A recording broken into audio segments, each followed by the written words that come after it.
जय श्री राम, जय सीताराम, सभी देवी देवताओं की जय हो। हम अब आगे का अध्ययन करते हैं। जानी गोरी अनुकूल सिय, ये हर्षु न जाई कही, मंजुल मंगल मूल बाम, अंग पर कन लागे। गौरी जी को अनुकूल जानकर सीता जी के हृदय को जो हर्ष हुआ वह कहा नहीं जा सकता। सुंदर मंगलों के मूल उनके बाएं आंख फड़कने लगे। हृदय सहारत सिय लोनाई, गुर समीप गवने दो भाई। राम कहाँ सब को शिक पाई, सरल स्वभाव छुअत छल नाही।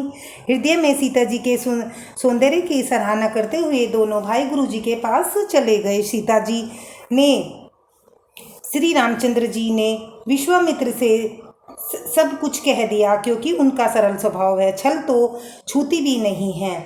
सुमन पाई मुनि पूजा किन्ही, पुनि आशीष दुहु भाने दीनी। सुफल मनोरथ हो तुम्हारे, राम लखनऊ सुनी भय सुखारे।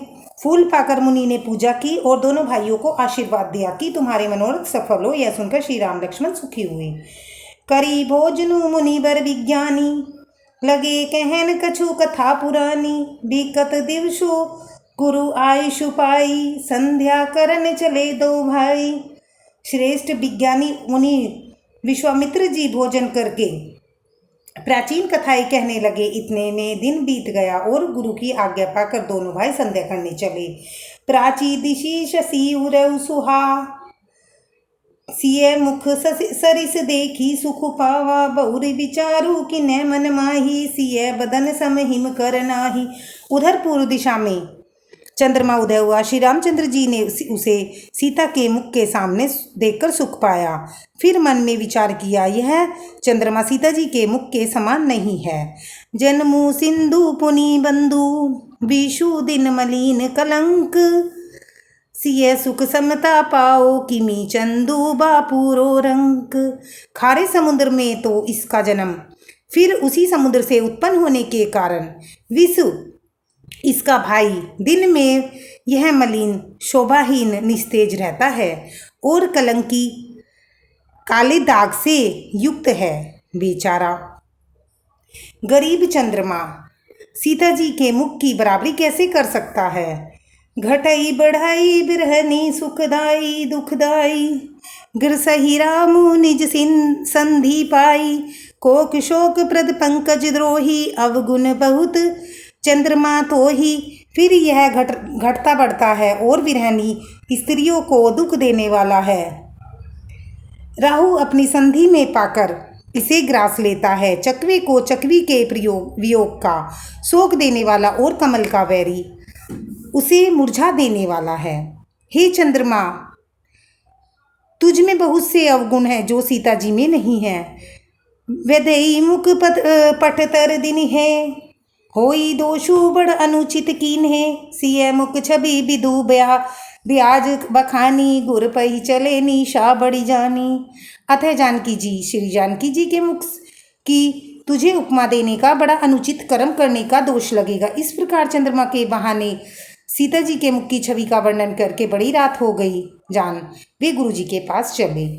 करी मुनि चरण सरोज प्रणामा, आयशु पाई किने विश्रामा। विगत निशा रघुनायक जागे, बंधु बिलो की कहन अस लागे। मुनि के चरण कमलों को प्रणाम करके आज्ञा पाकर उन्होंने विश्राम किया। रात बीतने पर श्री रघुनाथ जी आगे जागे और दोनों भाइयों को देखकर ऐसा कहने लगे।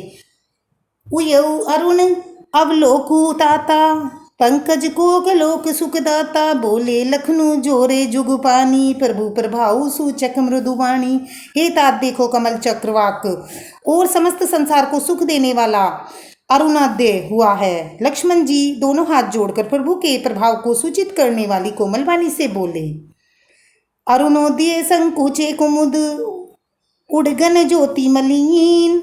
जिमी तुम्हार आगमन सुनी, नए नरपति बलहीन। अरुणोदय होने से कुमुदी कुमुदनी संकुचा गई और तारागणों का प्रकाश फीका पड़ गया। जिस प्रकार आपका आना सुनकर सब राजा बलहीन हो गए।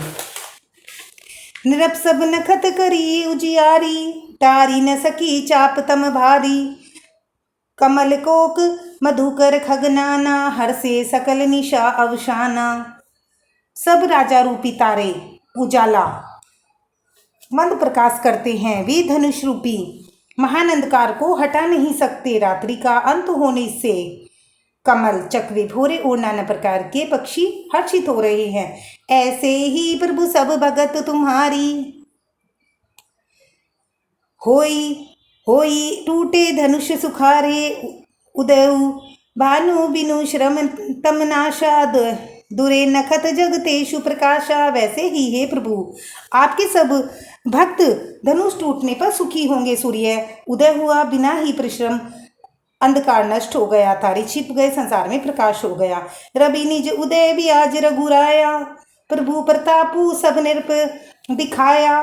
तव भुज बल महिमा उद्घाटी, प्रगटी धनु विघटन परिपाटी। हे रघुनाथ जी, सूर्य ने अपने उदय के बहाने सब राजाओं को प्रभु आपका प्रताप दिखलाया है। आपकी भुजाओं के बल की महिमा को उद्घटित करने, खोलकर दिखाने के लिए धनुष तोड़ने की यह पद्धति प्रकट की गई है। धन्यवाद। मेरे चैनल को लाइक करें, सब्सक्राइब करें। आगे का अध्ययन हम कल करें।